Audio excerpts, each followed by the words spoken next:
Basketball fans, welcome back. So, Team Kenya, the men's team, they got eliminated by Nigeria 1917, and that game went to overtime, and it was just quite difficult to watch, especially the men's team really struggled to be able to like win the basketball game. So in even before we got in even into the quarterfinals, we had a couple of things that happened. So there was that walkover against Mali. We were given a win because Mali, they forfeited the game. They were not there.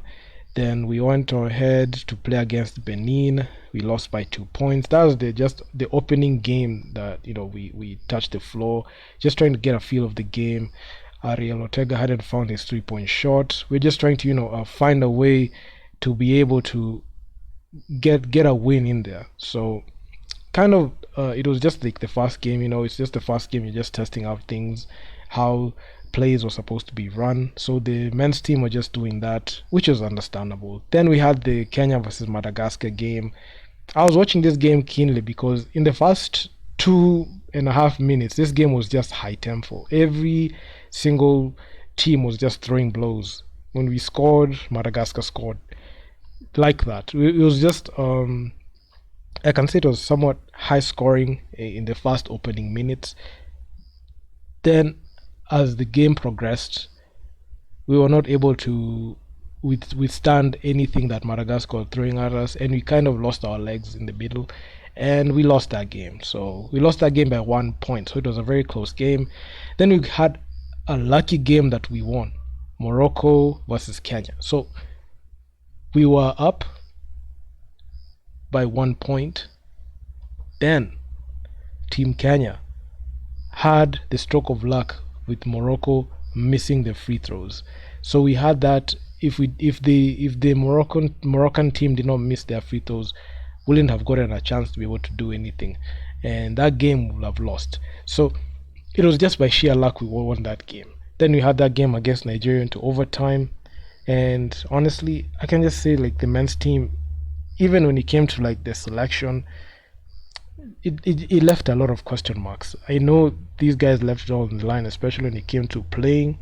But given like the way we were operating prior to the tournament, I was not confident in like the way we went about things, especially having having a guy like Victor Chiang there. I wasn't confident in what he was supposed to do in there on that squad. I feel like the guys that really we saw their value as the tournament progressed. We had Alberto Dero who was there, got Ariel Ortega, especially when he found his 3 point shot, and Fahim really helped us. So there were a couple of stretches that we didn't operate the best at our optimal level. Then we had a couple of times where we were able to like show some flashes of brilliance, and we were able to like grow into the game and just get a feel of the game easily. So I feel like on the men's team, the competition is just quite different. I'm not gonna straight up compare it to the women's team, the women's division, because men and women play different in different ways. The men's team, we had too many skilled guys, especially coming from the other side. We had Benin, Madagascar, Morocco, Egypt, Nigeria. All of them like had very good players, especially in the positions that they played. The only thing that we couldn't be able to like keep consistent was like the team communication and team chemistry. I'll be releasing videos just talking about, like, I'll be also doing like watch alongs just to talk about these games. And not only that, I will also like look at even making them highlights, so just to like audit what we did there.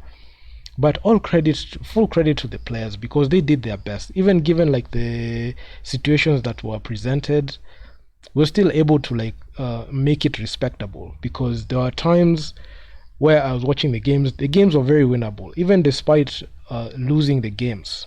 You can see the games were only decided by 2 points, 1 point. So it showed that we really fought in there, even given like, under the circumstances. Because if you look at the record, it can tell you we had a 2-3 record out of 5 games. We lost three. We lost three. We lost two. We lost 3 games and won 2 games. So given the record, it doesn't tell the whole story, because when you look at the statistics and you look at the film, you will see there was some places where we were able to pull away and play very well, but there were some places where, especially finishing the game, we're not able to, get the job done. But all in all, it was just a respectable performance from the men's team. Nothing, nothing should be said that should be the contrary, because they just did their best in there. But I feel like we would have done better had we been more transparent with selecting the team. I know even the women's team, there was not much transparency when it came to team selection and the criteria in which the teams were selected. But looking at the way the result looked for the women's team, it was very promising, and they won gold in there. So it is must by it's already must, like it's the win just covers up every single thing that happened as a prelude, because I must say the selection process was done quickly, especially when it came to the men's side. And there were a couple of decisions that were made late that I must say somewhat did not prepare us mentally. I felt like the women had they just used the experience prior, especially a player like Medina, and you got Hilda in there. They have been exposed to a lot of 3x3 basketball prior. But if you look at the men's roster, you can see it's only Fahim who played in 3x3 in the Commonwealth Games. So you could see even the experience on how to conduct yourself in such a contest, I must say it wasn't there fully. You could see Ariel Ortega was there. He's very good in 3x3, but he had not seen the productivity of an Albert Odero or a Victor Ochieng. But Albert Odero is a baller, so given the fact that he is very skilled and he's a very good ISO player, he was able to produce well. But Victor Ochieng, there was a huge question mark there. There were a couple of games that I must say I was quite shocked. There was there was some time I was just looking at the games, and I was just asking myself a lot of questions, and you're seeing player coming out with 0 points. There's this game that I was watching. Victor came out with 0 points, and it was not like a good look, especially for him.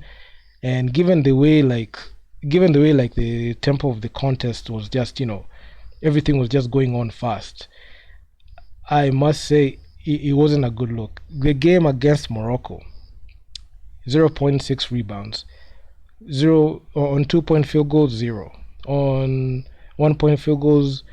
He attempted, but he couldn't make it. So that lets you know that even when it came to shot selection, it was quite challenging. So I know I can say a lot of things, but I will do a watch along just to look at the games, just audit the games in depth, just look at everything frame by frame, and that's when I will do it on this channel. So please be sure to tune into that, where I just debunk a lot of things that I saw, maybe the things that you didn't see when the game progressed. So if you guys like the video, make sure to leave your feedback down in the comments on what you think. And also congratulations, our Kenyan men players, our Team Kenya men players, for reaching the quarterfinals. I know it's not the result that we wanted, but just going out there and just leaving it all on the court is all that matters. So yeah, man. And if you're following me on NBA Kenya, please be sure if you're watching from NBA Kenya, just make sure follow it. So yeah, man, I'm out. Peace.